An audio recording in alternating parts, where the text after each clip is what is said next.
कहानी है एक ऐसे युग की जब तलवारों का राज था और इंसाफ सिर्फ एक धोखा। जब ब्लेड सेक्ट का महान लीडर किसी राजभरी साजिश का शिकार बन गया और पूरा मार्शल वर्ल्ड अंधेरों में डूब गया, तभी आता है एक अनजाना अनुभवहीन पर दिल से सच्चा वॉरियर यान रेन। एक आखिरी पत्र के साथ निकलता है एक ऐसे सफर पर जो उसके लिए बन जाता है मौत और जिंदगी का खेल, जहाँ दुश्मन हर मोड़ पर उसका इंतजार करते हैं, लेकिन उसका जज्बा इंसाफ और आजादी का कभी नहीं टूटता।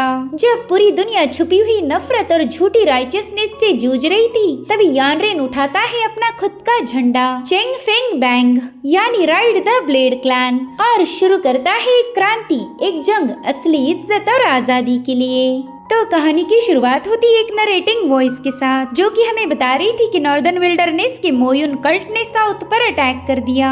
ये इंसिडेंट 13 साल पहले हुआ था, जिसके चलते सेंट्रल प्लेन में मौजूद मार्शल वर्ल्ड तबाही के कगार पर था।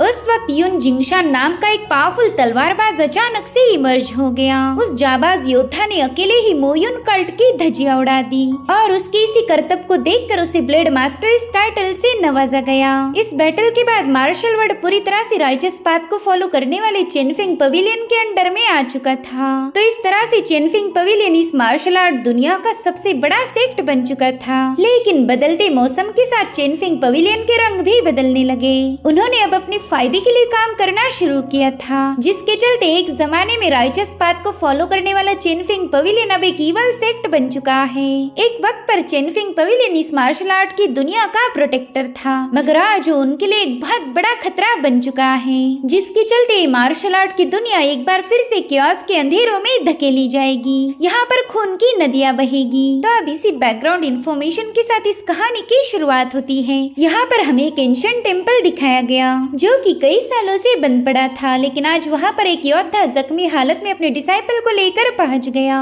वो छोटा बच्चा अपने मास्टर से पूछ रहा था कि आखिर ये लोग हमारा पीछा क्यों कर रहे हैं, हमने तो किसी का कुछ नहीं बिगाड़ा। तो उसके मास्टर अपनी एक स्पेशल सोर्ड जिसका नाम किंग है था उस बच्चे को सौंप देते हैं। वो कह रहे थे कि तुम्हें कुछ भी करके इस सोर्ड को गार्ड करना होगा। अगर मैं वापस तुम्हारे पास नहीं आया तो तुम मेरा इंतजार मत करना। मैं चाहता हूँ कि तुम यहाँ से सीधा चोंगशू टाउन चले जाओ। वेल, इस बच्चे का नाम था यान रेन। वो अपने मास्टर से कहता है कि मेरे माँ बाप तो बचपन में ही मारे गए। वो आप ही थे जिन्होंने मुझे पाल पोस कर बड़ा किया, मुझे सहारा दिया, और आज आप भी मुझे छोड़कर जा रहे हो। मुझे मौत से डर नहीं लगता। अगर वो लोग हमें मारना चाहते हैं तो ठीक है, हम दोनों मिलकर आखिरी सांस तक उनका मुकाबला करेंगे। मास्टर भी ये सुनकर काफी ज्यादा इमोशनल हो गए। वो भी अपने डिसाइपल को छोड़कर नहीं जाना चाहते थे, लेकिन अब अगर उन्हें अपने डिसाइपल को बचाना है तो ये कदम उठाना पड़ेगा। वो अपने दिल पर पत्थर रखकर उस टेम्पल से बाहर चले गए, अपने डिसाइपल को रोता भी लगता पीछे छोड़कर। और अब हम देख पाते हैं कि उस मास्टर को कई सारे लोगों ने घेर लिया है। वो कह रहे थे कि जल्दी से वो किंग है सोर्ड और उस बच्चे को हमारे हवाले कर दो। तो मास्टर ने तुरंत ही अपने एरो हेड को स्पिन करते उन लोगों पर हमले करना शुरू कर दिए। भले ही मास्टर अपने एरो हेड के साथ काफी अच्छे से उनका मुकाबला कर रहे थे, लेकिन वो अकेले पड़ने की वजह से उन पर कई सारे हमले हो गए। मास्टर को कुछ भी करके अपने डिसाइपल को बचाना था, जिसके चलते उन्होंने अपनी आखिरी सांस तक इन लोगों का मुकाबला किया। और जब ये सारे असासिन खत्म हुए तब मास्टर भी नीचे गिर गए। तब तक यान रेन किंग ही सोर्ड को घसीटते हुए बाहर आ चुका था। वो तो अपने मास्टर की ऐसी हालत देखकर फूट फूट के रोने लगा। मास्टर उसे कह रहे थे कि बच्चे, अब मैं तुम्हारे साथ नहीं हूँ, लेकिन तुम्हें कुछ भी करके इस लाइफ को लीड करना होगा। चाहे कितनी भी मुश्किलें क्यों ना आए, तुम कभी हार नहीं मानोगे। मुझे बस एक बात का अफसोस है कि मैं तुम्हें जवान होता हुआ नहीं देख पाऊंगा, मगर शायद यही हमारी किस्मत होगी। अब आज तुम मुझसे वादा करो कि इस किंग है सोर्ड के बारे में तुम किसी को कुछ नहीं बताओगे। तुम्हें इस सोर्ड को छुपा के रखना है। मैं चाहता हूँ कि तुम इस दुनिया के सबसे महान तलवारबाज बनो। और इतना कहते साथ ही मास्टर ने अपना दम तोड़ दिया। यान रेन की तो मानो एक ही पल में पूरी दुनिया उजड़ गई थी, मगर अब उसे अपने मास्टर से किए हुए वादे को निभाना होगा। इसलिए उस नन्ही सी जान ने अपने मास्टर को दफनाकर किंग हे सोर्ड को भी उन्हीं की ग्रेव के पास छुपा दिया था। वो रोते हुए अपने मास्टर से प्रॉमिस करता है कि आज के बाद वो कड़ी मेहनत करके उनके सपने को पूरा करेगा। वो जरूर से इस दुनिया का सबसे महान तलवारबाज बन के दिखाएगा। जिसके बाद यान रेन अपने छोटे छोटे कंधों पर एक बहुत बड़ी जिम्मेदारी उठाकर चोंगशू टाउन की तरफ निकल पड़ा। वो कहता है मास्टर आपने मुझे चेनफेंग सोर्ड टेक्निक सिखाई थी, तो मैं आपकी उस लेगेसी को हमेशा जारी रखूंगा। और अब हमें सीधे 10 साल बाद की कहानी दिखाई गई, जहाँ पर हम देख पाते हैं यानरेन को, जो कि अब एक लकड़हारा बन चुका है। वो अपनी वुड कटिंग करते हुए कुछ लोगों की गॉसिप को सुन रहा था। वो लोग कहते हैं कि 13 साल पहले हमारे चेनफेंग पवेलियन के मास्टर ने इस दुनिया को बचाया था, तो सही मायनों में हमारे सेक्ट के लोग ही इस दुनिया के सबसे बहादुर तलवारबाज हैं। लेकिन आजकल तो कोई भी ऐरा गैरा आकर खुद को तलवारबाज बता देता है। भला सिर्फ तलवार उठाने से कोई तलवारबाज कैसे बन सकता? हमने तो ऐसे लोगों को अच्छा खासा सबक सिखाना चाहिए। जो सुनते ही यानरेन उसके पास पहुंच गया। वो कहता है कि हमारा चोंगशू टाउन सभी तलवारबाजों का घर है, इसलिए तुम चंगफेंग पवेलियन के लोग बेवजह किसी को परेशान नहीं कर सकते। अगर तुम लोगों में इतनी ही गर्मी है तो तुम अपनी स्किल्स मुझ पर ट्राई कर सकते हो। जो सुनते ही वो लोग कह रहे थे देखो तो ये मामूली सा वुड कटर हमें ज्ञान की बातें पेल रहा। और फिर उन तीनों ने मिलकर यानरेन पर हमले करना शुरू कर दिए। हालांकि यानरेन बड़े ही फनी अंदाज में उनकी कुटाई कर रहा था। उसे इन तीनों पर डोमिनेट करता हुआ देखकर टाउन के लोग उनका मजाक उड़ाने लगे। जो देख अब उन तीनों लोगों ने अपनी तलवारें बाहर निकालते हुए यानरेन पर अपने स्लैश अटैक रिलीज करना शुरू कर दिए। यानरेन जैसे तैसे उनके अटैक को डॉज करते हुए सोचने लगा कि अगर मेरे मास्टर जू को पता चला कि मैंने मार्केट में अपनी सोर्ड निकाली थी तो बुड्ढा 1 महीने तक मुझसे अपने गंदे कपड़े धुलवाएगा। ना बाबा, मैं तो ये रिस्क नहीं उठाने वाला। उतने में ही वो लोग उससे कह रहे थे कि बच्चे अब देखते ही तुझमें कितना दम है। तो यानरेन उन्हें बताता है कि मेरे पास भी राइडिंग एज सोर्ड टेक्निक है, उसके एक ही स्लैश में तुम तीनों का काम तमाम होगा। इतना कहते साथ ही यानरेन ने अपना स्लैश अटैक उन पर रिलीज कर दिया। जो देखते ही वो तीनों भी डर के मारे अपनी आंखें बंद कर लेते हैं। और इसी मौके का फायदा उठाते हुए यानरेन तुरंत ही वहाँ से भाग निकला। वो कह रहा था कि समझदार लोग बेवकूफों के साथ फाइट करके कभी भी अपना वक्त जाया नहीं करते। जब तक इन तीनों ने अपनी आंखें खोली तब तक यानरेन काफी दूर भाग चुका था। तो ये तीनों भी गुस्से में आकर उसे फॉलो करना शुरू कर देते हैं। अब सीन शिफ्ट होकर हमें यानरेन के मास्टर जो दिखाए जाते हैं, जो कि नदी किनारे बैठकर मछलियां पकड़ रहे थे कि तभी एक परिंदे ने आकर उन पर हमला कर दिया। तो मास्टर जो तुरंत एक चट्टान पर सवार होकर पूछने लगे कि किसने मुझ पर स्नेक अटैक किया था। अगर तुम्हें फाइट ही करनी है तो तुम आमने सामने आकर मेरा मुकाबला कर सकते हो। और उतने में ही वो जिस चट्टान पर खड़े थे उस पर किसी ने स्लैश अटैक कर दिया। साथ ही साथ एक फीमेल कल्टीवेटर अपनी तलवार और डैगर लेकर उनके सामने पहुंच चुकी थी। मास्टर उससे कहते कि मैं तो कई सालों से सेक्लूजन में रह के प्रैक्टिस कर रहा था, इसीलिए मुझे मेरे दुश्मनों के नाम ठीक से याद नहीं है। तो बताओ फिर तुम किसकी बेटी हो? तभी वो बंदी सीधे जाकर उन पर हमला करते हुए कहने लगी कि बुड्ढे ज्यादा नौटंकी करने की जरूरत नहीं, तो अच्छे से जानता है कि मैं कौन हूँ। अब मास्टर के हाथ में कोई सोर्ड तो नहीं थी, लेकिन वो एक पेड़ की टहनी का यूज करते हुए उसके अटैक को काउंटर करने लगे। उस बंदी ने मास्टर पर हमले करने की न जाने कितनी सारी कोशिशें की होगी, लेकिन मास्टर ने उसके हर एक अटेम्प्ट को फेल कर दिया। वो अपनी मामूली सी स्टिक से ही उस पर एक जोरदार हमला करते हुए उसे काफी पीछे पुश कर देते हैं। लेकिन तभी वो बंदी वहाँ पर अपना सोर्ड से बना हुआ फॉर्मेशन एक्टिवेट कर देती है और अब पावरफुल स्पिरिचुअल एनर्जी से भरी हुई फ्लाइंग सोर्ड मास्टर पर हमले करने के लिए रवाना हो गई, जिन्हें मास्टर काफी तेजी के साथ डॉज करते जा रहे थे। लेकिन तब तक उस बंदी ने वहाँ आकर उन पर एक जोरदार हमला कर दिया, जिसके चलते वहाँ पर एक ब्लास्ट हो जाता है। मास्टर कह रही थी वाह, तुम्हारी स्टार वीविंग सोर्ड टेक्निक तो कमाल की है। मुझे तो कभी लगा नहीं था कि चेनफेंग पवेलियन की कमांडर खुद मुझसे मिलने आएगी। मेरे ख्याल से यान जियो ने तुम्हें यहाँ भेजा है। जिस पर वो कमांडर कहने लगी कि मैं यहाँ पर तुम्हारे साथ इंट्रोडक्शन राउंड खेलने नहीं आई, मुझे बस वो लेटर चाहिए जो कि तुम्हारे पोजीशन में है। वो लेटर मेरे हवाले कर दो और मैं चुपचाप से यहाँ से चली जाऊंगी। जो सुनते ही मास्टर उस पर अटैक करने के लिए रवाना होते हुए कहने लगे कि लड़की फिर तो तुम्हें डिसअपॉइंट होना पड़ेगा। वहीं दूसरी तरफ यानरेन इन तीनों कल्टीवेटर को अपने पीछे भगा रहा था, जिसमें पूरे टाउन में अफरा तफरी मच चुकी थी। उनमें से कोई कद्दू पर चलता है तो कोई छतों पर छलांगे लगाए जा रहा था, मगर फिर भी यानरेन उनके हाथ नहीं लगता। लेकिन काफी देर गुजरने के बाद फाइनली उन तीनों ने यानरेन को घेर लिया। उससे कहते चल बच्चे अब भाग के दिखा, देखते तो कितनी दूर भाग पाएगा। लेकिन उसी वक्त मौसम अचानक से बदलने लगा। उस पूरे इलाके में काले बादल छा चुके थे, जो देखकर ये सभी लोग काफी ज्यादा हैरान हो गए। किसी को समझ नहीं आ रहा था कि आखिर यहाँ पर हो क्या रहा है। वहीं दूसरी तरफ मास्टर जू ने इस फिनोमेना को पहचान लिया था। वो कहने लगे कि ये तो एक डेडली फॉर्मेशन है और उतने में ही पूरे टाउन में इवल एनर्जी फैलने लगी, जिसमें से कुछ शैडो मॉन्स्टर्स बाहर आकर मॉर्टल्स पर अटैक करना शुरू कर देते हैं। उनकी चपेट में आने वाला हर एक पर्सन इवल एनर्जी की पोजीशन में आ चुका था। साथ ही साथ यानरेन पर भी एक मॉन्स्टर का अटैक हो गया। कुछ इवल शैडोज मास्टर जू पर भी हमला करने के लिए माउंटेन पर पहुंच चुकी थी। उन सभी शैडोज ने मास्टर को चारों ओर से घेर लिया था, जिसके बाद वो 1 बाय 1 उन पर हमले करना शुरू कर देते हैं, जहाँ पर मास्टर अपनी एनर्जी का यूज करते उन शैडोज को डिस्ट्रॉय करने लगे। मगर फाइनली एक शैडो मॉन्स्टर उन पर हमला कर ही देता है, जिसके चलते मास्टर भी अभी ईवल शैडोज की वजह से अफेक्ट हो गए थे। कमांडर उन्हें बताती है कि आपका पूरा माउंटेन मेरी स्टार्टलिंग शैडो फॉर्मेशन से घिरा हुआ है, इसलिए अब बिना चालाकी दिखाए वो लेटर मेरे हवाले कर दो। जो सुनते ही मास्टर ने अपनी पावरफुल एनर्जी को रिलीज करते हुए इस कमांडर को काफी पीछे पुश कर दिया और मौका मिलते ही वो वहाँ से भाग निकलते हैं। जो देखकर कमांडर कह रही थी कि अरे आपने फिर से गलती कर दी, क्या आपको वाकई लगता है आप मेरी नजरों से बच पाओगे? और अब वो अपने पालतू परिंदे को मास्टर जू के पीछे लगवा देती है।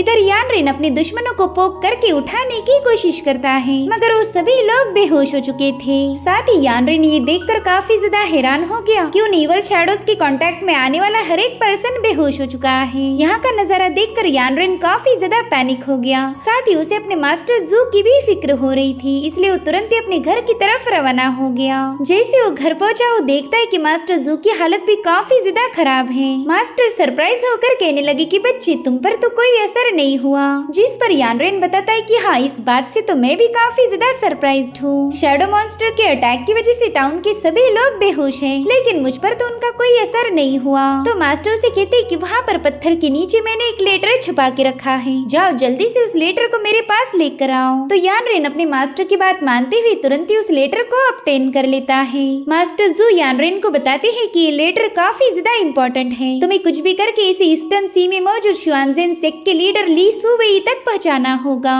यानरिन भी अपने मास्टर का ऐसा रवैया देखकर थोड़ा सा पैनिक हो गया। वो कहता है मास्टर मैं आपको काफी सालों से जानता हूँ, मैंने आपको कभी भी इतना परेशान नहीं देखा, क्या आप मुझे बता सकते हो यहाँ पर क्या हो रहा है? तो मास्टर से बताते हैं कि फिलहाल बात करने के लिए हमारे पास वक्त नहीं है, इस लेटर के डिलीवर करते साथ ही तुम्हें सब कुछ पता चल जाएगा। लड़के मेरी बात अच्छे से याद रखो, इस पूरी मार्शल वर्ल्ड का भविष्य इस लेटर में है, इसलिए तुम्हें अपने सफर में काफी ज्यादा केयरफुल रहना होगा। याद रखना ये लेटर गलती से भी किसी दुश्मन के हाथ नहीं लगना चाहिए, वरना ये पूरी दुनिया तबाह हो जाएगी। तब तक कमांडर का परिंदा वहाँ पर पहुँच चुका था, तो उसे देखते ही मास्टर समझ जाते कि अब कमांडर भी यहाँ पर आ जाएगी, इसलिए वो तुरंत ही यानरिन से कहते कि जाओ उस कुएं के अंदर कूद जाओ, उसके अंदर तुम्हें एक हिडन पैसेज मिलेगा जिसका यूज करके तुम टाउन से बाहर जा सकते हो। हालांकि यानरिन सोचता है कि मेरे मास्टर काफी ज्यादा घायल है, मैं उन्हें ऐसी हालत में मरने के लिए नहीं छोड़ सकता। साथ ही उसे किसी लड़की के हंसने की आवाज आने लगी, तो तुरंत ही वहाँ मौजूद पेड़ के पीछे छुप जाता है। कमांडर मास्टर जू से कहती कि वाकई तुम तो काफी ज्यादा शातिर हो, शायद इसी वजह से तुम मेरे मास्टर यानजियो के मास्टर थे। सच बताओ तो मेरे मास्टर यानजियो तुम्हारी काफी ज्यादा रिस्पेक्ट करते हैं। देखो ना तुम मेरे शैडो स्ट्राइकिंग से घायल होने के बावजूद भी अपने घर तक पहुंच पाए। वहीं पर यानरिन चुपके से उसकी सारी बातें सुन रहा था। वो यानजियो का नाम सुनते ही थोड़ा सा चौंक जाता है, क्योंकि यानजियो फिलहाल के चेनफेंग पवेलियन का मास्टर है। तब तक कमांडर नीचे आ जाती है, उस जगह को केयरफुली ऑब्जर्व करते हुए कहने लगी कि शायद वो लेटर यही कहीं छुपा होगा, तो क्यों ना चुपचाप से वो तुम मेरे हवाले कर दो, वरना मैं तुमसे वो जबरदस्ती करके भी छीन सकती हूँ। इधर यानरिन सोचता है कि आखिर मेरे मास्टर के पास ब्लेड सिक का ये लेटर कहाँ से आ गया। साथ ही यहाँ पर कमांडर को फील हो चुका था कि उन दोनों के अलावा यहाँ पर और भी कोई मौजूद है, तो मास्टर तुरंत ही कमांडर को अपनी बातों में उलझा कर उसे डिस्ट्रैक्ट करने की कोशिश करने लगे। वो नहीं चाहती थी कि उसकी नजर यानरिन पर जाए। वो कमांडर से कह रही थी कि वैसे तो तुम्हारा चेनफेंग पवेलियन राइचस पाथ को फॉलो करने का दावा करता है, मगर किसी पर शैडो टेक्निक का यूज करके स्ट्राइक करना ऐसी फालतू हरकतें मैंने कभी यानजियो को नहीं सिखाई थी। साथ ही साथ उन्होंने कमांडर पर अटैक करने की भी कोशिश की थी, लेकिन उनका ये अटेम्प्ट फेल हो जाता है। वो उससे कहते कि यानजियो डार्क आर्ट का यूज कर रहा, अब तो मुझे उसे अपना डिसाइपल बोलने में भी शर्म आ रही। और उतने में ही कमांडर उनके अटैक को डॉज करते हुए उन पर एक जोरदार लात जड़ देती है, जिसके चलते मास्टर जू काफी दूर जाकर पटक गए थे। अब कमांडर उन पर अपनी सोड पॉइंट करते हुए कहने लगी कि चुपचाप से वो लेटर मेरे हवाले कर दो, तुम तो ऑलरेडी शैडो स्ट्राइक से घायल हो चुके हो, इसलिए मेरा मुकाबला नहीं कर सकते। अगर मैं चाहूँ तो एक ही सेकंड के अंदर तुम्हें खत्म कर सकती हूँ। जिस पर मास्टर कहते कि मुझे मौत से डर नहीं लगता, तुम बड़े शौक के साथ मुझे खत्म कर सकती हो, मुझे कोई गम नहीं होगा। लेकिन यहाँ पर कमांडर का टारगेट कोई और था, इसलिए मास्टर पर अटैक करने का नाटक करने लगी, तो उसे रोकने के लिए यानरिन तुरंत ही उसके सामने आ गया। यानरिन को देखकर कमांडर कहने लगे, अरे देखो तो चूहा बिल से बाहर आ गया। यानरिन उससे कहता है कि मेरे मास्टर को नुकसान पहुंचा जाने की कोई जरूरत नहीं, तुम जिस लेटर के पीछे हो वो तो मेरे पास है। जो सुनते ही मास्टर उसे डांटने लगे। वो कहते, बेवकूफ, तुझे मेरी फिक्र करने के लिए किसने बोला था। साथ ही यानरेन उस बंदी से कह रहा था, अरे वो तो एक मामूली सा लेटर ही तो है, मैं तुम्हें वो दे दूंगा और तुम मेरे मास्टर को जिंदा छोड़ दो। कमांडर यानरेन को केयरफुली ऑब्जर्व करते हुए कहने लगी कि तुम पर तो शैडो स्ट्राइक का कोई असर नहीं हुआ, वाकई तुम में कोई तो खास बात जरूर होगी। चलो जल्दी से वो लेटर मेरे हवाले कर दो और मैं तुम्हारे मास्टर को जिंदा छोड़ दूंगी। हालांकि यानरेन उससे कह रहा था कि पहला तुम मेरे मास्टर को यहाँ से चुपचाप से जाने दोगी, तभी जाकर वो लेटर मैं तुम्हारे हवाले करूंगा। जिस पर कमांडर कहती, बच्चे तुम मुझे ज्यादा तंग मत करो वरना मेरा इरादा बदल जाएगा। ऐसा भी हो सकता है कि मैं तुम्हें खत्म करके अपने हाथों से फिर तुम्हारी बॉडी की तलाशी लूं और यकीन मानो उसमें भी मुझे काफी ज्यादा मजा आएगा। तभी मास्टर उससे कहते कि यानरेन वो लेटर इसके हवाले मत करना। जो सुनती है कमांडर उसके गले पर अपनी तलवार लगा देती है। साथ ही उसका परिंदा यानरेन के हाथ से वो लेटर छीन लेता है। लेकिन इससे पहले कि वो परिंदा वहाँ से दूर फ्लाई कर पाए, मास्टर ने उस पर एक स्टोन से अटैक करते हुए उसे नीचे गिरा दिया, जिसके चलते यानरेन दोबारा से उस लेटर को हासिल कर लेता है। उसी वक्त कमांडर सीधे अपनी तलवार लेकर उस पर हमला करने के लिए रवाना हो गई। लेकिन उसी वक्त मास्टर जू बीच में आकर यानरेन को उस कुएं में ढकेल देते हैं। हालांकि उनकी इस कोशिश में कमांडर की तलवार उनके आर पार घुस चुकी थी। यहाँ पर यानरेन अपने मास्टर को इमोशनल होकर देखे जा रहा था। वो चाहकर भी मास्टर जू को बचा नहीं पाया। वहीं पर मास्टर उसे बताते हैं कि बच्चे मेरी एक बात हमेशा याद रखना, तुम्हें इतनी कड़ी मेहनत करनी है कि एक दिन तुम हेवन को भी सरपास करो, इस दुनिया की सबसे पावरफुल योद्धा बनकर इमर्ज हो जाओ। और इसी के साथ मास्टर अपनी बची हुई पावर का यूज करते हुए इस कुएं पर अटैक कर देते हैं, जिससे वहाँ पर एक जोरदार ब्लास्ट होकर वो कुआं कोलैप्स होने लगा। यहाँ पर यानरेन अपने मास्टर को आवाज दे रहा था, मगर उसे पता है कि अब वो चाहकर भी उनकी मदद नहीं कर पाएगा। साथ ही उसे कुछ भी करके लेटर ली सुवेई तक पहुँचाना है। इस मोमेंट पर उसे याद आता है कि कैसे मास्टर जू ने उसकी मदद की थी। वो एक बेसहारा बच्चे को रास्ते से उठाकर अपने घर लाए, लेकिन जिस तरह से उसके पहले मास्टर मारे गए उसी तरह से उसने अपने सेकंड मास्टर को भी खो दिया। सो अब उस कुएं के पूरी तरह से कोलैप्स होने से पहले यानरेन उसके सीक्रेट टनल में चला जाता है। मास्टर जू ने इस कुएं को इसलिए डिस्ट्रॉय किया था ताकि कोई भी यानरेन तक पहुंचने न पाए। अब अगले सीन में हम एक फीमेल कल्टीवेटर को देख पाते हैं, जो कि अपने घोड़े पर सवार होकर चांगशू टाउन के इलाके में पहुंच चुकी थी, मगर तभी चांगफिंग पवेलियन के लोगों ने उसका रास्ता रोक लिया। वहीं पर हम यानरेन को भी देख पाते, जो कि कुएं में मौजूद टनल से अब जंगल में पहुंच चुका था। हालांकि वो इन लोगों के सामने नहीं आता। इधर वो कल्टीवेटर उससे पूछते कि बताओ तुम कहाँ जा रही हो, हम ऐसे अनजान लोगों को हमारे टेरिटरी में एंट्री नहीं देते। तो वो बंदी तुरंत ही अपना बुक खोलकर पढ़ने लगी। अगर कोई मार्शल आर्टिस्ट तुम्हारा रास्ता रोके तो तब तुमने क्या करना चाहिए, तो ऐसी सिचुएशन में क्या करना चाहिए, इसका सारा जवाब उस बुक में लिखा हुआ था, जिसे पढ़ते साथ ही वो बंदी समझ गई कि अब उसे एकदम शांत होकर एज अ सेक्ट लीडर अपनी डिग्निटी को मेंटेन करना है। तो वो उन दोनों डिसाइपल से बात करने के लिए तुरंत ही उनकी तरफ रवाना हो गई। इधर यानरेन उसका घोड़ा चुराने की फिराक में था, उसे तो बस एक सही मौके की तलाश है। इधर वो बंदी उन दोनों डिसाइपल्स को बताने लगी कि मेरा नाम है जियानशुई और मैं बशान कैंडल लाइट सोर्ड सेक्ट की मास्टर हूँ, और मैं कहाँ जा रही हूँ ये तो मैं तुम्हें बता नहीं सकती। दरअसल वो मेरा एक छोटा सा सीक्रेट है। जो सुनती वो दोनों बंदे कह रहे थे कि तुम तो अभी अभी अंडे से बाहर निकली हुई लड़की हो, तुम्हें क्या लगता है तुम खुद को सेक्ट लीडर बताओगी और हम तुम्हारी बात मान जाएंगे? चलो जल्दी बताओ तुम यहाँ पर क्यों आई हो।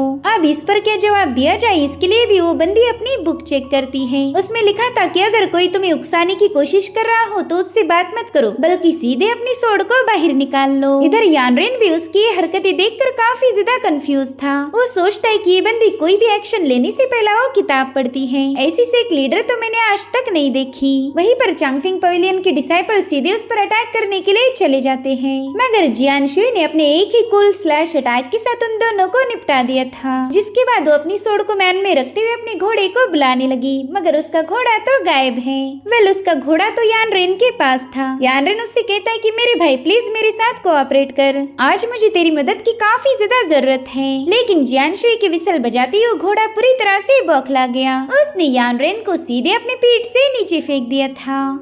अभी सीन यहीं पर कट होकर हमें यानरेन के बचपन की कहानी दिखाई गई। जब यानरेन के पहले मास्टर की मौत हुई थी तब वो चांगशो टाउन जाने के लिए जंगलों में भटकता रहा, लेकिन हेवी स्नो की वजह से उसकी हालत काफी ज्यादा खराब हो गई थी। तब तक मास्टर जो शराब के नशे में नाचते गाते हुए वहाँ पर पहुँच गए। हालांकि यानरेन से टकरा कर वो नीचे गिर जाते हैं। उन्होंने देखा कि एक बच्चा वहाँ पर बेहोश पड़ा है। वेल ये वही दिन था जब मास्टर जू यानरेन को अपने साथ लेकर आए। अब कहानी दोबारा से प्रेजेंट टाइम में आ जाती है, जहाँ पर यानरेन को होश आ चुका था, मगर उसके सिर में अभी भी काफी ज्यादा दर्द है। उतने में ही उसे जियानशु की आवाज आई, जो कि पूछती तुम ठीक तो हो ना? तो कहता है हाँ मैं बिल्कुल ठीक हूँ। मगर फिर उसे पता चला कि ये सवाल तो जियानशु ने उसके घोड़े से पूछा है। साथ ही साथ जियानशु अपने घोड़े को शाओचिंग नाम से पुकार रही थी, जो सुनते ही यानरेन उस पर गुस्सा हो गया। वो कहता है कि ये तो एक घोड़ा है, फिर तुम उसे इंसानों के नाम कैसे दे सकती हो? यानरेन को देखते ही जियानशु कहने लगी चुप कर घोड़ा चोर, जिसके बाद वो अपनी बुक को चेक करती है। जैसे उसने अपनी बुक खोली यानरेन को टेंशन आ गया। उसे पता था कि बुक पढ़ने के बाद ये हमेशा एक्शन मोड पर आ जाती है। तब तक जियानशु को बुक में अपना जवाब मिल चुका था। वो कहती है कि जब भी तुम्हारा किसी चोर से पाला पड़ जाए तब उसके साथ बात मत करो, बल्कि सीधा उस पर अपनी सोड से हमला कर दो। और अब जियानशु तुरंत ही उसका गला काटने पहुंच गई, मगर यानरेन ने नीचे बेंड होते हुए खुद को बचा लिया। साथ ही साथ उसने वहाँ से भागना शुरू कर दिया था। हालांकि जियानशु के स्लैश अटैक उसका पीछा नहीं छोड़ते, तो उनसे बचने के लिए वो सीधा पेड़ पर चढ़ जाता है। मगर पेड़ पर तो जियानशु पहले ही उसके इंतजार में थी। उस पर अपनी सोड रेस करते हुए पूछती कि बताओ तुम्हारा क्या नाम है और तुम यहाँ पर कहाँ से आए? तो डर के मारे उसे बताने लगा कि मेरा नाम है यानरेन और मैं चांगशो टाउन का रहने वाला हूँ। जो सुनते ही जियानशु ने उसके मुँह पर एक जोरदार लात जड़ते हुए उसे नीचे पटक दिया। अब वो धीरे धीरे करते हुए यानरेन के करीब जाने लगी, जो देख यानरेन पीछे हटते हुए कहने लगा कि देखो मेरे इतने करीब मत आओ वरना मैं शोर मचा दूंगा। वेल यहाँ पर यानरेन की हरकतें किसी अबला नारी से कम नहीं थी। तभी जियानशु उस पर अपनी सोड रेस करते हुए कहने लगी कि मैं चांगशो टाउन जाना चाहती हूँ, अगर तुम वहाँ के रहने वाले हो तो तुम्हें मुझे वहाँ ले जाना होगा। अगर तुम मेरी हेल्प करोगे तो मैं इस घोड़े की चोरी को भूल जाऊंगी। जिस पर यानरेन कहते हैं ना बाबा मैं तो उस टाउन में पाँव भी नहीं रखने वाला। जो सुनते ही जियानशु ने उसके मुँह पर एक जोरदार लात जड़ते हुए उसे नीचे पटक दिया और फिर वो उसके सीने पर पाँव रखते हुए पूछती कि बताओ चलोगे या नहीं? तो फाइनली यानरेन को ना चाहते हुए उसकी बात माननी पड़ी, मगर फिर भी उसकी थोड़ी बहुत धुलाई तो हो ही गई थी। और अब झगड़ा झगड़ी करने के बाद इनका सफर शुरू हो चुका था। यानरेन कहता है कि तुम बाशान सोड सेक के लोग तो काफी ज्यादा गुस्से वाले हो, तुम्हें जरा भी उकसाओ तो तुम तुरंत ही अपनी तलवार निकाल लेते हो। जिस पर जियानशु कहती है जो भी हमारी बाशान सोड सेक का अपमान करेगा हम उस पर भी अपनी सोड रेज करते हैं। जो सुनते ही यानरेन तुरंत ही भागना शुरू कर देता है। वहीं पर जियानशु अपने घोड़े के साथ उसका पीछा कर रही थी। इधर कमांडर ची उस लेटर को हासिल करने में फेल हो गई, जिसके चलते वो काफी ज्यादा गुस्से में थी। तब तक उसके चमचे वहाँ पर पहुँच जाते हैं। उन्हें बता रही थी कि अभी तक वो लेटर हमारे हाथ नहीं लगा, इसलिए मैं चाहती हूँ कि तुम लोग पूरे चांगशो टाउन को सील कर दो, ना यहाँ पर कोई आएगा और ना ही कोई यहाँ से बाहर जाएगा। जब तक वो लेटर हमारे हाथ नहीं लगता तब तक तुम सभी को अलर्ट रहना होगा। तभी वो डिसाइपल उसे बताते हैं कि शैडो स्ट्राइक की वजह से चांगशो टाउन के कई सारे लोग अफेक्ट हो चुके हैं, शायद हमें उन सभी लोगों को हील करना होगा। जिस पर कमांडर कहने लगे कि ना हमारे पास उतना वक्त नहीं है, जाओ जाकर उन सभी लोगों को खत्म कर दो। और इससे हमें पता चल जाता है कि ये बंदी कितनी ज्यादा ब्रूटल है। सो अब कमांडर के हुक्म पर चांगफिंग पवेलियन के डिसाइपल टाउन में घुस चुके थे। उन्होंने अभी तक कई सारे मासूम लोगों को मार दिया था और जिनमें खुद को बचाने की एबिलिटी है वो उनका पीछा करने लगे। वो डिसाइपल उन्हें बता रहे थे कि इस चांगशो टाउन के लोगों ने हमारे मास्टर का अपमान किया है, इसलिए अब तुम सभी लोगों को मारा जाएगा। और फिर उन लोगों पर हमले होना शुरू हो गए। उन लोगों के पास पावर तो थी, मगर शैडो स्ट्राइक के अटैक के चलते वो अपनी रियल पावर का यूज नहीं कर सकते थे। तो इस तरह से जितने भी लोग शैडो स्ट्राइक से अफेक्टेड थे उन सभी को काफी ब्रूटली मारा गया। इनफैक्ट चानफिंग पवेलियन के डिसाइपल्स ने पूरे टाउन का ही सफाया कर दिया था। और ये सब हुआ बस उस लेटर के लिए जो कि फिलहाल यानरेन के पास है। वही दूसरी तरफ हम कमांडर को देख पाते हैं, जो कि इतने सारे लोगों को मारने के बावजूद भी काफी ज्यादा रिलैक्स थी। वहीं पर हम एक और बंदे को देख पाते हैं जो कि कमांडर से कह रहा था कि आपने इतने सारे लोगों को बेझिझक खत्म कर दिया। आपके इस डिसीजन की वजह से हमें काफी सारी मुश्किलों का सामना करना पड़ सकता है। जिस पर कमांडर कहने लगे कि जंगली घास को हमेशा जड़ से उखाड़ देना चाहिए। अगर हमने उस घास की जड़ें नहीं उखाड़ी तो आगे चलकर काफी तेजी से ग्रो हो सकती है। और सेम हाल हमारे सिटी का था। चांगशो टाउन में कई सारे ब्लेड सेक्ट के वफादार थे, इसलिए मुझे उन्हें जड़ से खत्म करना पड़ा। अगर हम उन्हें जिंदा रखते तो शायद आगे चलकर वो हमारे लिए मुसीबत बन जाते। और अगर आपको उनके लिए इतना ही ज्यादा बुरा लग रहा है तो क्यों ना मैं आपको भी उनके पास भेज दूं। वेल, इस बंदे का नाम था मास्टर हुआ। वो तुरंत ही उसके सामने नील डाउन करते हुए कहने लगा कि मैं तो आपका पुराना वफादार हूँ। जब तक आसमान में ये चांद और सूरज रहेंगे तब तक मैं आपका वफादार हूँ और मुझे उम्मीद है कि आपको ये बात पता होगी। लेकिन कमांडर किन उसे गुस्से में घुरे जा रही थी। अब अगले सीन में हमें चेनफिंग पवेलियन का एक और कमांडर जेंग दिखाया जाता है, जो कि टाउन में मरे हुए लोगों की लाशें देखकर काफी ज्यादा भड़क गया था। उसे ये बिल्कुल अच्छा नहीं लगा था कि किन ने बस उस लेटर को हासिल करने के लिए इतने सारे लोगों का खात्मा कर दिया। वेल, इन लोगों को आसानी के साथ हिल किया जा सकता था, मगर फिर भी किन ने उन्हें मारना प्रेफर किया। वही दूसरी तरफ यानरिन जियांशी को लेकर चांगशू टाउन की तरफ आगे बढ़ रहा था, मगर तभी उसे फील हुआ कि ये बंदा उसे सही डायरेक्शन में नहीं ले जा रहा। साथ ही वो देखते कि यानरिन एक ग्रेव के सामने अपना माथा टेक रहा है, जिस पर मास्टर कांग यानी कि यानरिन के पहले मास्टर का नाम था। यानरिन दिल ही दिल में इमोशनल होकर अपने मास्टर से कहने लगा कि मैं यहाँ से जाने वाला हूँ।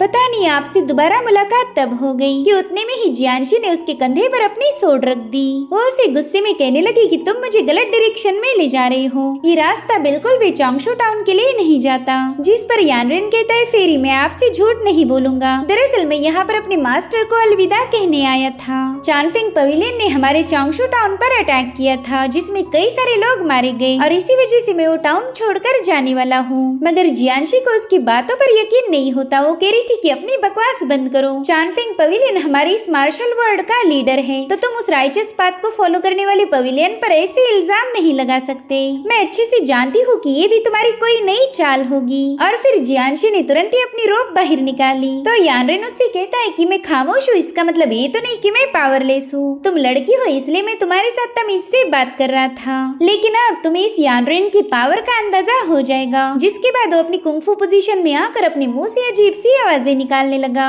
जो देखकर जियांशी को हंसी आने लगी और फिर उसने अपनी रोप उस पर रिलीज कर दी, जो देखते ही यानरिन काफी फनी स्टाइल में वहाँ से भागने लगा। हालांकि जियांशी की रोप ने उसे जकड़ लिया था। वो उसे घसीटते हुए लाकर पेड़ पर टांग देती है। उससे कहता है, मिस प्लीज मुझे नीचे उतार दीजिए, आइंदा से मैं कभी आपके साथ कोई बदतमीजी नहीं करूंगा। लेकिन जियांशी उसे नीचे उतारे बिना ही वहाँ से रवाना हो गई। अब उसके वहाँ से जाने के बाद यानरिन कहने लगा कि तुम्हारी ये फालतू रोप मुझे बांध नहीं सकती, बस देखती जाओ कैसे मैं चुटकियों में आजाद होता हूँ। और फिर वो अपनी बॉडी को मूव करते हुए झूले लेकर अपने पाँव तक पहुँचने की कोशिश करता है, लेकिन कई सारी कोशिशें करने के बावजूद भी वो खुद को आजाद नहीं कर पाया। अब अगले सीन में हमें एक प्लेजर हाउस का सीन दिखाया जाता है, जहाँ पर एक बंदा शराब पीकर एक लड़की को अपने बहादुरी के किस्से सुना रहा था। उससे कहता है कि ज्यादा हैंडसम लड़के बिल्कुल भी बहादुर नहीं होते। अगर कोई लड़का तुम्हें काफी ज्यादा अट्रैक्टिव लगे तो समझ जाओ कि वो चिकना एक नंबर का लूजर होगा, वो कभी भी मेरे जैसा कारनामा नहीं कर पाएगा। पिछली बार तो मैंने टाइगर किलिंग गैंग के लीडर का सिर एक ही झटके में काट दिया था।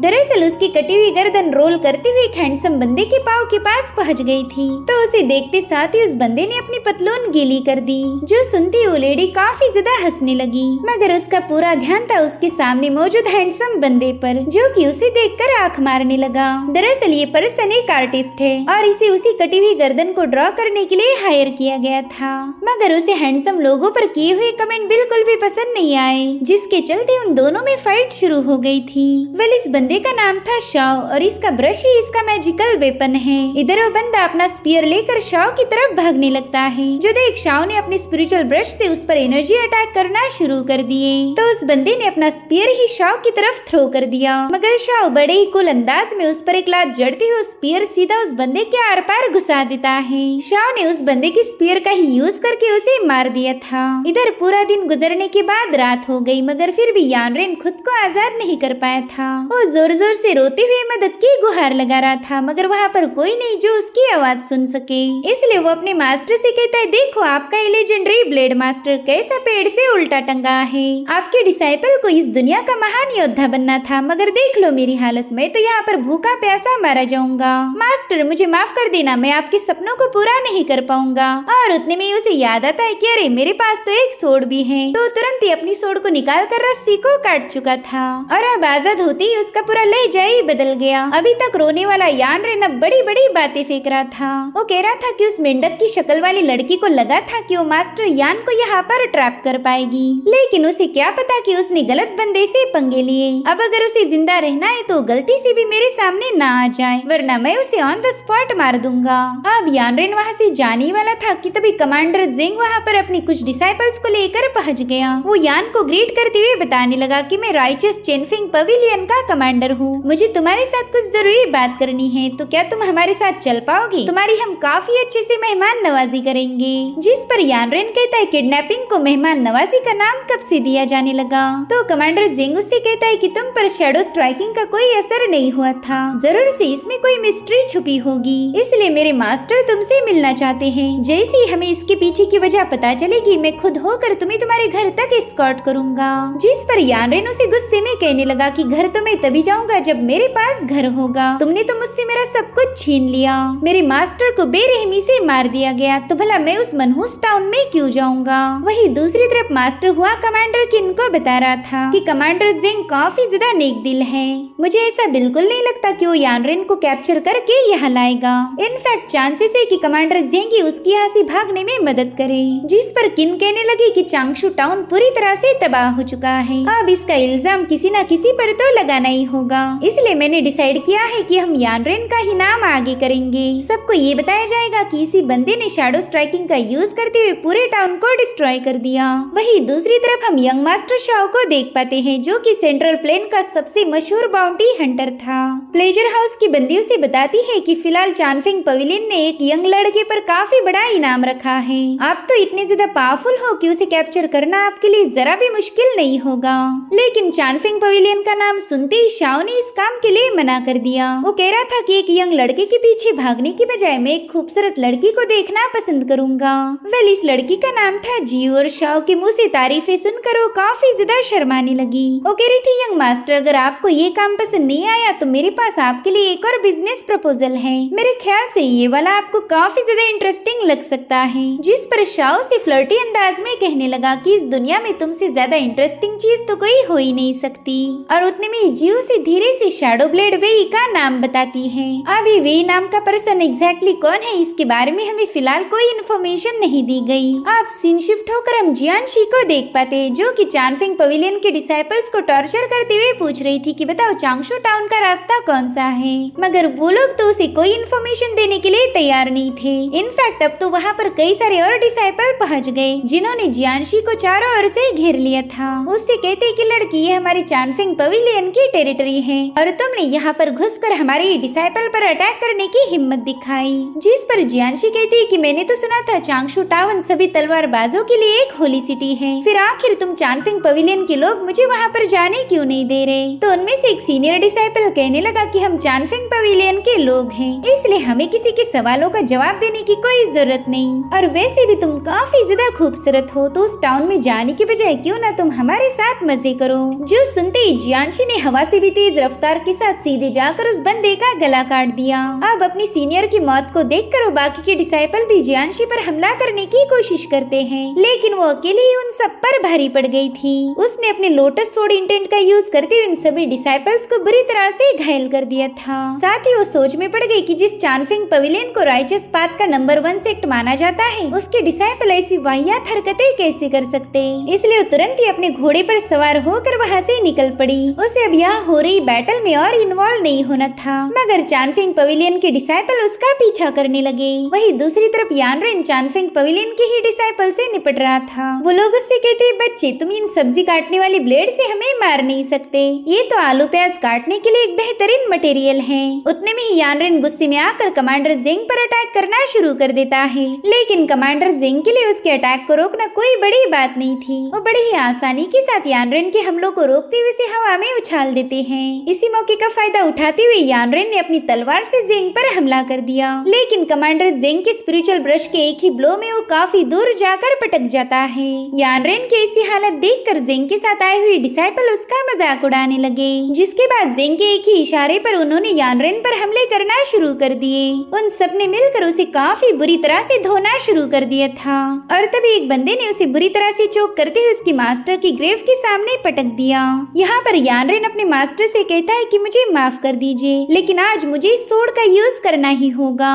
और फिर वो वहाँ पर छुपाई गई किंग हे डिवाइन सोड को बाहर निकाल लेता है। उस सोड के बाहर आते ही उस पर रेड कलर की ऑरा फैलने लगी थी। यानरेन कहता है मास्टर, ये सोड आपके पास कई सालों से थी, मगर आपने कभी इसका यूज नहीं किया, आपने हमेशा इसे संभाल कर रखा, लेकिन आज आपका ये डिसाइपल इसकी पावर को चेक करेगा। और तभी हम देख पाते हैं कि यानरेन की बॉडी से काफी स्ट्रॉन्ग डिवाइन पावर रिलीज हो रही है। यहाँ पर उसने चानफेंग सोड टेक्निक की सबसे पहली मूव को एक्टिवेट किया था। उसके ऐसा करते ही वहाँ पर स्पिरिचुअल एनर्जी का एक बहुत बड़ा ब्लास्ट हो गया। साथ ही साथ यहाँ पर यानरेन का एक वॉरियर फॉर्म क्रिएट हो जाता है।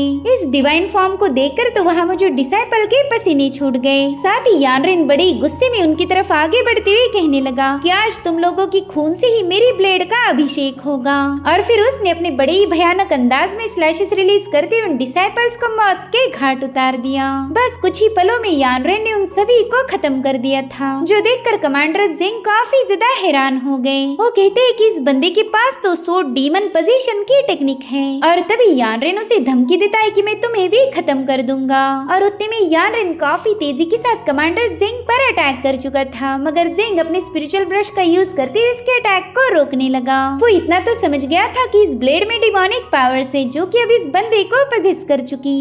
यानरेन के पहले अटैक को तो उन्होंने डॉज कर दिया था, तो यानरेन दोबारा से उन पर हमला करने के लिए आगे बढ़ने लगा, जिसमें जिंग कई बार बाल बाल जिंदा बच गए थे। साथ ही वो अपने स्पिरिचुअल ब्रश का यूज करते हुए उसके हर एक जानलेवा हमले को काउंटर करने की कोशिश कर रहे थे, जिससे पूरे जंगल में उनकी स्पिरिचुअल एनर्जी फ्लो होने लगी। यहाँ पर यानरेन जिंग पर मुसलसल हमले किए जा रहा था और जिंग बस पीछे हटते हुए खुद को बचाने में लगा हुआ था। जिसके बाद वो भी अपनी सुप्रीम टेक्निक का यूज करते हुए यानरेन पर एक हेवी स्पिरिचुअल ब्रश से स्ट्राइक कर चुका, जिसे काउंटर करने के लिए यानरेन ने चेनफेंग सोड टेक्निक की मड एज मूव का यूज किया, जिसके एक ही ब्लो में उस स्पिरिचुअल ब्रश डिस्ट्रॉय हो जाता है। तब तक जिंग एक बार फिर से उस पर भिड़ चुके थे। यहाँ पर उन दोनों में काफी खतरनाक क्लैश हो जाता है, जिससे इस पूरे इलाके में स्पिरिचुअल पावर डोमिनेट करने लगी। मगर फाइनली जिंग ने यानरेन को पीछे पुश करते हुए उसे एक पेड़ पर पटक दिया।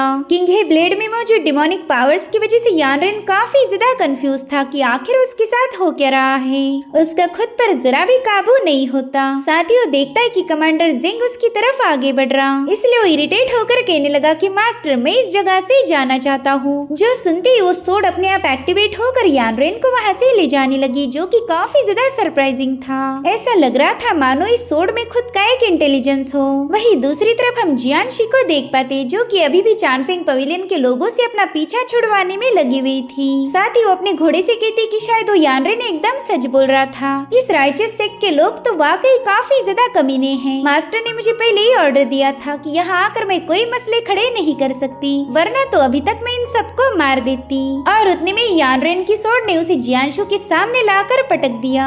जियांशु उसे अपने सामने देखकर काफी ज्यादा सरप्राइज हो गई। वहीं पर यानरेन उससे कह रहा था, अरे यार, मुझे दोबारा तुम्हारी शक्ल नहीं देखनी थी। और उतने में वो वहाँ पर बेहोश हो गया। साथ ही उसका लेटर भी नीचे गिर चुका था, जिसे जियांशी देख लेती है। अब वो उसे उठा पाई इससे पहले कमांडर जिंग वहाँ पर पहुँच जाते हैं। वो जियांशी को बता रही थी कि इस बंदे की सोड में डिमोनिक पावर्स है और ये फिलहाल उसी डिमोनिक एनर्जी की गिरफ्त में है। अगर तुम होशियार होगी तो उसके पास नहीं जाओगी, इसलिए अब तुम उस बंदे की जिम्मेदारी मुझ पर छोड़ दो, मैं उसे संभाल लूंगा। तब तक जियांशी को फॉलो करने वाले डिसाइपल भी वहाँ पर पहुँच चुके थे। वो जिंग को बताते हैं कि इस बंदी ने हमारे इलाके में ट्रेसपास करके हमारे कई सारे डिसाइपल्स को खत्म कर दिया।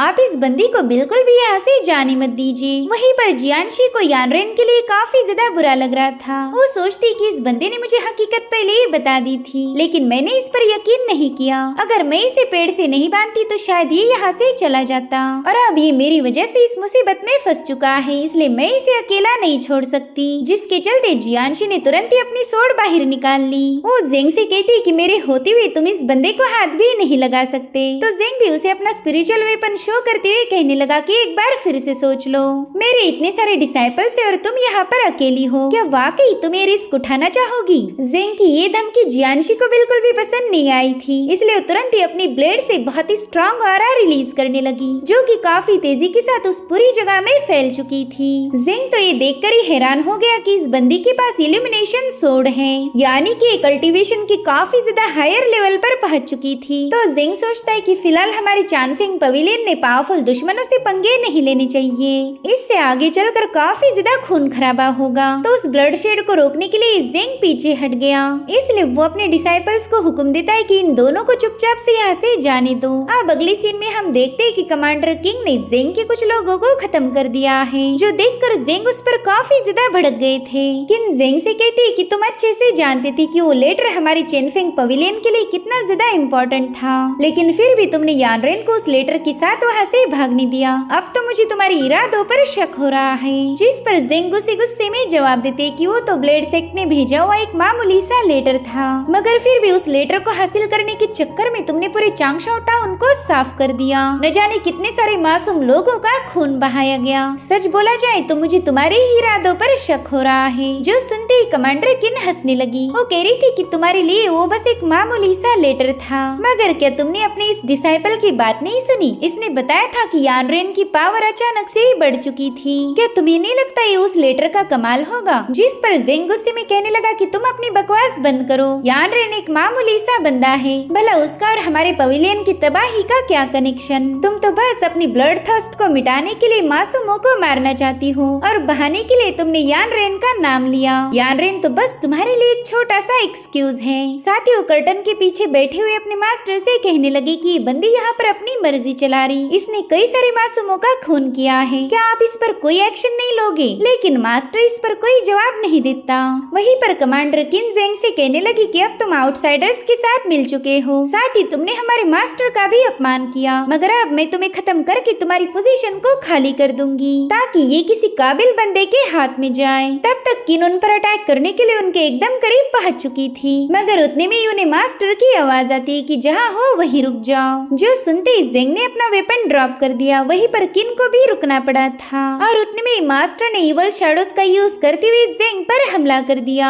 अब जेंग पर भी इवल शैडो स्ट्राइकिंग का मार्क आ चुका था, जिससे वो बुरी तरह से तड़पने लगा। अब ये सीन यहीं पर कट होकर हमें चोंगशू टाउन दिखाया जाता है, जहाँ पर शैडो स्ट्राइक से बचे हुए लोग एक नोटिस बोर्ड को पढ़ रहे थे। वहाँ पर लिखा गया था कि टाउन में मची हुई तबाही के पीछे यानरेन का हाथ है। उसी ने अपनी इवल पावर का यूज करते हुए लगभग 1000 से भी ज्यादा लोगों को खत्म कर दिया। लोग तो उसके स्केच को देखकर कह रहे थे कि ये तो एक मासूम सा दिखने वाला यंग लड़का है, लेकिन ये इतना ज्यादा ब्रूटल होगा ये हमने कहाँ सोचा था। वहीं दूसरी तरफ यानरेन को होश आ चुका था और जियांशी को देखकर काफी ज्यादा सरप्राइज हो गया। साथ ही उसे बताता है कि मुझे कभी लगा नहीं था तुम मेरी जान बचाओगी। खैर तुमने अब मुझ पर बहुत बड़ा एहसान किया है, इसलिए मैं भी यानरेन ने कसम खाता हूँ कि तुम्हारी किताब पढ़ने की आदत का मजाक नहीं उड़ाऊंगा। साथ ही तुम जो गुस्से में तलवार बाहर निकालती हो उस पर भी मैं कोई कमेंट नहीं करने वाला। जिस पर जियांशी कह रही थी तुम्हें मस्का मारने की कोई जरूरत नहीं, मेरी वजह से ही तुम उन लोगों के चुंगल में फंसे थे, इसलिए मैंने तुम्हें बचाकर हिसाब बराबर किया। वैसे तुमने एकदम सही कहा था, चानफिंग पवेलियन तो बस नाम के लिए राइचस है, जबकि उनकी हरकतें किसी शैतान से कम नहीं होगी। अरे हाँ, शैतान से याद आया, तुम्हारी बॉडी से डिमोनिक एनर्जी रिलीज हो रही थी, कहीं इसका कनेक्शन तुम्हारी डिमोनिक सोर्ड से तो नहीं है? डिमोनिक सोर्ड का नाम सुनते ही यानरेन सबसे पहले अपनी सोर्ड को चेक करता है। वो उसे बताता है कि ये सोर्ड मेरे मास्टर के पोजीशन में थी, और फिर उन्होंने अपने आखिरी पलों में इस सोर्ड की जिम्मेदारी मुझ पर सौंप दी।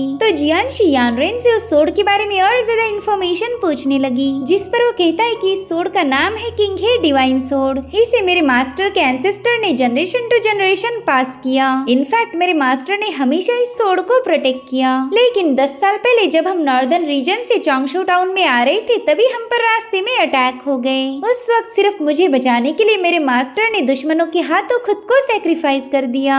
तो उनकी मौत के बाद मैंने उनके साथ साथ इस सोर्ड को भी दफना दिया। इतने सालों में मैंने कभी भी इस सोर्ड का जिक्र किसी के पास नहीं किया, और अब यानरेन उसी टेम्पल में पहुंच चुका है जब वो 10 साल पहले मास्टर कांग के साथ यहाँ आया था। जियांशी उससे कहती कि शायद तुम्हारे मास्टर को पता होगा कि किंग हे सोर्ड ईवल है, इसलिए उन्होंने तुम्हें इस सोर्ड को दफनाने का हुक्म दिया था। मेरे ख्याल से इस सोर्ड का ओरिजिन काफी ज्यादा मिस्टीरियस होगा। अब सीन शिफ्ट होकर हम जीयू को देख पाते हैं, जो कि यंग मास्टर शाओ को यानरेन का पोस्टर दिखा रही थी। वो कह रही थी कि यंग मास्टर मास्टर, अगर आपने इसे कैप्चर किया तो चांगफेंग पवेलियन से एक बहुत बड़ा इनाम मिलेगा। लेकिन चांगफेंग पवेलियन का नाम सुनते ही यंग मास्टर शाओ ने इस काम के लिए मना कर दिया। तो जियो उससे कहती कि वैसे तो आप काफी ज्यादा पावरफुल हो, लेकिन चांगफेंग पवेलियन का नाम सुनते आप हमेशा हेजिटेट करते। कहीं आपको उन लोगों से डर तो नहीं लगता? जो सुनते ही शाओ कहता है, मेरी जान, तुम तो अब मुझे जानबूझकर उकसा रही हो। वेल, अब तो तुम्हारी बात माननी ही होगी। वही दूसरी तरफ एंशिएंट टेम्पल में यानरेन जियांशी को अपने बचपन के किस्से सुना रहा था। वो कहता है कि मास्टर जू ने मुझे काफी ज्यादा तंग किया था। जैसे उन्हें पता चला कि मैं मास्टर कांग का डिसाइपल हूँ, उसी दिन से मेरी तगड़ी मेहनत शुरू हो गई। वो मुझसे न जाने कितने सारे पेड़ कटवाते। वो कहते थे कि तुम्हारे उस मास्टर कांग ने तुम्हें कुछ नहीं सिखाया। मैं तो बचपन में बेवकूफ था ही, लेकिन तुम तो मुझसे भी बड़े बेवकूफ हो। इतना ही नहीं, वो तो अपने चकने से भी मुझ पर हमले कर देते। जब मुझे बहुत ज्यादा गुस्सा आता तब वो मेरा मजाक उड़ाते। वो कहते थे कि तुम में इतनी पावर सी नहीं जो तुम मुझे खत्म कर पाओ। वैसे सच बताओ तो मेरे दोनों मास्टर मेरे लिए सबसे ज्यादा इम्पोर्टेंट हैं। उन्होंने हमेशा मुझे अपनी जान से भी ज्यादा प्यार किया। सच बताओ तो मास्टर जू को मैं काफी ज्यादा तंग किया करता था और इसकी सजा के तौर पर वो मुझसे पेड़ कटवाते। तो जियांशी से बताती कि वुड चॉपिंग कल्टीवेशन की एक बेस्ट मेथड है। तुम्हारे मास्टर तुम्हें टॉर्चर नहीं करते थे बल्कि तुमसे प्रैक्टिस करवाते थे। जिस पर यानरेन कहता है, मिस मैं काफी ज्यादा स्मार्ट हूँ, इसलिए उनकी आइडिया में तो बचपन में ही समझ गया था। वैसे सच बताओ तो मुझे खुद पर काफी ज्यादा गुस्सा आता है। मैंने उन्हें घायल हालत में वहीं पर मरने के लिए छोड़ दिया। पता नहीं उस बंदी ने उनका क्या हशर किया होगा। खैर, मुझे बस अब उनका एक लेटर डिलीवर करना है, जिसके बाद मैं अपने मास्टर की तलाश करूंगा। मुझे जानना है कि आखिर उनके साथ क्या हुआ था। लेकिन तभी यानरेन देखता है कि वो लेटर तो मिसिंग है। तभी जियांशी उसे उसका लेटर शो करती है। वो कह रही थी कि शायद तुम इसी को ढूंढ रहे हो। तो यानरेन उससे कहता है, मिस प्लीज वो लेटर मेरे हवाले कर दीजिए। लेकिन उसे परेशान करने में जियांशी को काफी ज्यादा मजा आ रहा था। जियांशी को पता है कि ये लेटर यानरेन के लिए कितना ज्यादा इम्पोर्टेंट है, इसलिए वो जानबूझकर उसे परेशान करने लगी। काफी देर तक ये दोनों ऐसे ही मस्ती करते हैं, मगर फाइनली वो लेटर यानरेन के हाथ लग गया। तो जियांशी उसे दोबारा से खींचने की कोशिश करती है और इसी खींचातानी में वो लेटर ओपन होकर यानरेन उसके अंदर का कंटेंट देख लेता है। उस लेटर के ओपन होते ही यानरेन एक अजीब सी स्पेस में पहुंच चुका था, जहाँ पर डिवाइन लाइट का एक बहुत बड़ा फ्लो था और फिर उसी डिवाइन एनर्जी के फ्लो में उसे कुछ पोस्टर्स नजर आने लगे। साथ ही उस स्पेस में यानरेन को किसी की आवाज सुनाई दे रही थी, जो कि उसे 5 सोर्ड प्रिंसिपल्स के बारे में बताने लगी। यानरेन समझ जाता है कि ये तो बहुत ही पावरफुल मार्शल टेक्निक्स हैं और अब वो सारी डिवाइन एनर्जी उसकी बॉडी में समाने लगी, जिससे यानरेन को काफी ज्यादा तकलीफ होने लगती है। साथ ही वो डिवाइन वॉइस उसे बता रही थी कि अब तुम्हारे हाथों में तलवारों जैसी पावर होगी, जिनका यूज करके तुम ईवल का सर्वनाश करोगे। तुम्हारी बॉडी भी अब एक ब्लेड बन चुकी है, जो कि इस दुनिया के पीस को प्रोटेक्ट करने का काम करेगी। तुम्हारी विल पावर भी अब एक ब्लेड है, जो कि हेवन और अर्थ के साथ तुम्हें कनेक्ट करेगी। तुम्हारा हार्ट भी एक ब्लेड है, जो कि सभी लिविंग बीइंग्स को प्रोटेक्ट करेगा। तुम्हारे हर एक स्ट्रोक में हेवन एंड अर्थ की पावर होगी। उतने में यानरेन को वहाँ पर एक वॉरियर नजर आता है, जो कि उस पर हमला करने के लिए आगे बढ़ रहा था। तो यानरेन भी उसके साथ फाइट करना शुरू कर देता है, मगर असल में तो उसने हमला जियांशी पर किया था, जिसके पावरफुल स्लैश अटैक से जियांशी काफी बुरी तरह से घायल हो जाती है। वो समझ गई थी कि यानरेन किसी इल्यूजन में फंस चुका है, इसलिए वो यानरेन को पुकारते हुए उसमें से बाहर निकालने की कोशिश करने लगी, मगर यानरेन ने छलांग लगाते हुए उस पर एक जोरदार हमला कर दिया। हालांकि जियांशी समय रहते साइड में हट जाती है। सब जियांशी ने भी उस पर हमला करने की कोशिश की, मगर वो उस पर अपनी तलवार से हमला नहीं करती, बल्कि उसने अपनी एक लात में ही उसे नीचे पटक दिया था। इसी दरमियान यानरेन की सोड उसके हाथ से ड्रॉप हो गई, लेकिन अभी भी वो उसी इल्यूजन में फंसा हुआ था। साथ ही साथ हमें यानरेन के माइंड स्पेस का सीन दिखाया जाता है, जहाँ पर वो सोड वॉरियर के साथ फाइट कर रहा था। इसी दरमियान यानरेन उन सारी मार्शल टेक्निक को मास्टर करने लगा। उसके हाथों में भी अब एक तलवार जैसी पावर आ चुकी थी, जो देखते ही जियांशी के तो होश ही उड़ गए। यहाँ पर यानरेन को कोई खबर ही नहीं थी कि वो सारे अटैक जियांशी पर कर रहा, और उतने में ही जियांशी ने वहाँ पड़ी रोप उठाते हुए यानरेन को उसमें जकड़कर नीचे पटक दिया। यानरेन को फिलहाल कंट्रोल करने का यही एक रास्ता था, और इसी के साथ ही जबरदस्त एपिसोड यहीं पर एंड हो जाता है। Thank you so much for watching. Bye bye, take care.